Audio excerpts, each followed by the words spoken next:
কিন্তু হতাশ বলতে বাংলাদেশ জাতীয়তাবাদী দলে কোনোদিনও ছিল না, এখনো হবে না, সামনে হবে না। নির্বাচনের আগেও কিছু কথা হলো, এখন পরেও কিছু কথা হয়েছে। পরাজয় আমাদের ভিপি সাহেব স্বীকার করে নিয়েছেন। গত 2 দিন আগে একটি নির্বাচনে যে রেজাল্ট, যে ফলাফল, কিন্তু আপনারা হতাশ হবার কথা। কিন্তু হতাশ বলতে বাংলাদেশ জাতীয়তাবাদী দলে কোনোদিনও ছিল না, এখনো হবে না, সামনে হবে না।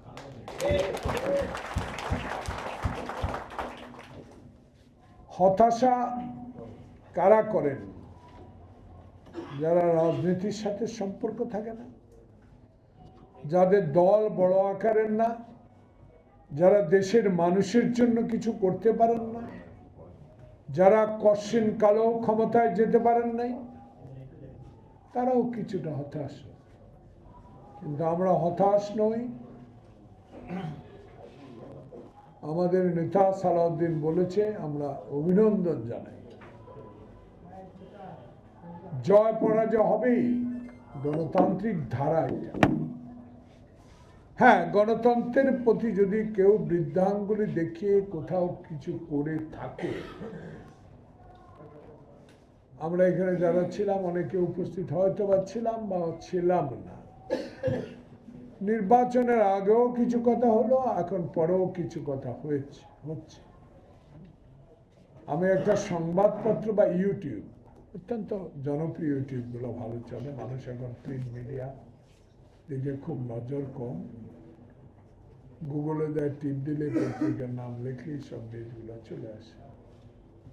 দেখলাম একজন প্রার্থী আক্ষেপ করেছে যে আমাকে শূন্য ভোট দেখানো হয়েছে। তা আমি তো আমার নিজের ভোটটা দিয়েছি। এইসব কথাগুলো মানুষের মধ্যে সংশয় সৃষ্টি করে, শঙ্কার সৃষ্টি হয়। কেন হবে? ইতিহাসে একটি সুষ্ঠু ভোট হয়েছে বা হয় নাই সেটা বড় কথা না। বড় কথা একটা, আমাদের বসুন্ধরা টিস্যু অশুদ্ধতার বিরুদ্ধে এক বিন্দুও ছাড় নয়। পরাজয় আমাদের ভিপি সাহেব স্বীকার করে নিয়েছেন এবং অভিনন্দন জানিয়েছেন। আমরাও আল্লাহ পাকের কাছে দোয়া করি যেন ছাত্রলীগের মতো অবস্থা না হয় ঢাকা বিশ্ববিদ্যালয়ে। প্রিয় বন্ধুগণ, দেশ কোন দিকে চলছে? দেশের সার্বিক অবস্থা অত্যন্ত, আমার কাছে একজন রাজনৈতিক কর্মী হিসাবে মনে হচ্ছে সরকারের দ্বারাই কি নির্বাচন বানচাল হয় কিনা, এই বিষয়গুলো সবসময় মাথায় রাখতে হবে। আমরা সন্দেহ করছি না, কিন্তু সন্দেহটা এসে যায়। সন্দেহটা এসে যায় এই কারণে কিছু কথাবার্তা, কিছু চালচলন, কিছু বিক্ষোভ মিছিল, প্রেতাত্মাদের আবার আগমন, প্রেতাত্মারা আবার বসে বসে অর্থ দিয়ে তাদের সে পুরানো গুন্ডা বাহিনীকে প্রস্তুত করা, নির্বাচন আগে দেশে একটি অশান্তি সৃষ্টি করা, এই প্রয়াসগুলো তারা আবার একত্রিত হয়ে চেষ্টা করছে।